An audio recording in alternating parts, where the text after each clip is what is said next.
আচ্ছা, আমি বিয়ে করব কি করব না, আমি চাকরি করব কি করব না, এটা পুরোপুরি আমার ব্যক্তিগত ব্যাপার। তাহলে মানুষের এত প্রবলেম কিসের, মানুষের এত মাথা ব্যথা কিসের?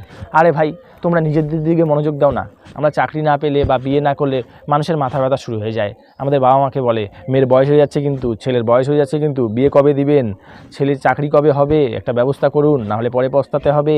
এইভাবে তারা আমাদের মা বাবার মানসিকতা চেঞ্জ করে দেওয়ার চেষ্টা করে। এইভাবে আমাদের মা বাবার তারা ব্রেন ওয়াশ করে। সত্যি আমি অবাক হই। মানে চুল দাড়ি আমরা বড় রাখলে বলে ও বাবা হিরো হতে চায়, মেয়েটাকে দেখো কত মোটা হয়ে গেছে, কত রোগা হয়ে গেছে, ওরে বাবা ফুটানি দেখছো। এইভাবে তারা নিন্দা সমালোচনা শুরু করে দেয়। মানে মানুষের এত আগ্রহ অন্যের জীবনে কি চলছে কি চলছে না এটা জানা নিয়ে। সত্যি আমি অবাক হয়ে যাই। আপনি নিজের দিকে মনোযোগ দিন না, তাহলেই না আপনি সুখে শান্তিতে থাকতে পারবেন। আর অন্যের জীবনে কি চলছে, অন্যরা কি করছে, এটা নিয়ে কেন এত মাথা ব্যথা? আপনি ভাবুন যে আমাদের সমাজের জন্য আপনি কি করতে পারেন, আপনি মানুষের সমস্যা কিভাবে সমাধান করতে পারেন, আমাদের সোসাইটির জন্য কিভাবে কন্ট্রিবিউট করতে পারেন, আমাদের সোসাইটিতে এমন কিভাবে ভ্যালু অ্যাডিশন করতে পারেন যার কারণে আপনি নিজেকে নিয়ে গর্ববোধ করতে পারেন। এই বিষয়গুলো নিয়ে ভাবুন না। আপনি কেন আননেসেসারি ভুলভাল জিনিস নিয়ে ভাবছেন বা ভুলভাল বিষয় নিয়ে চিন্তাভাবনা করছেন, যেগুলোর কোনো মানেই হয় না।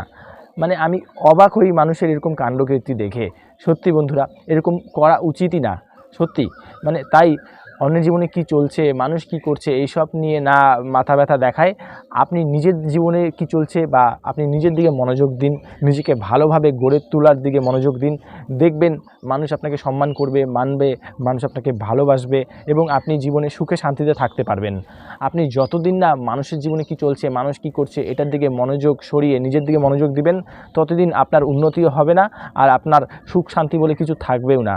আপনি সম্পূর্ণ মনোযোগটা নিজের দিকে দিন। যতক্ষণ না আপনি সম্পূর্ণ মনোযোগ নিজের দিকে দিবেন, ততক্ষণ আপনার জীবনে সুখ শান্তি বলে কিছু থাকবে না। এটা কথাই আছে। ভিডিওটা যদি তোমাদের ভালো লেগে থাকে, ভিডিওটা প্রচুর পরিমাণে শেয়ার করে দাও, মানুষকে জানিয়ে দাও যে মানুষের এইসব আচরণ কেমন লাগে। জাস্ট আমি সত্যি অবাক হই। সত্যি তোমাদের সাথে কি এই জিনিসগুলো হয়েছে?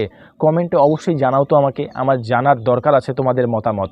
কমেন্ট বক্সে অবশ্যই জানিয়ে যাও তোমাদের মতামত।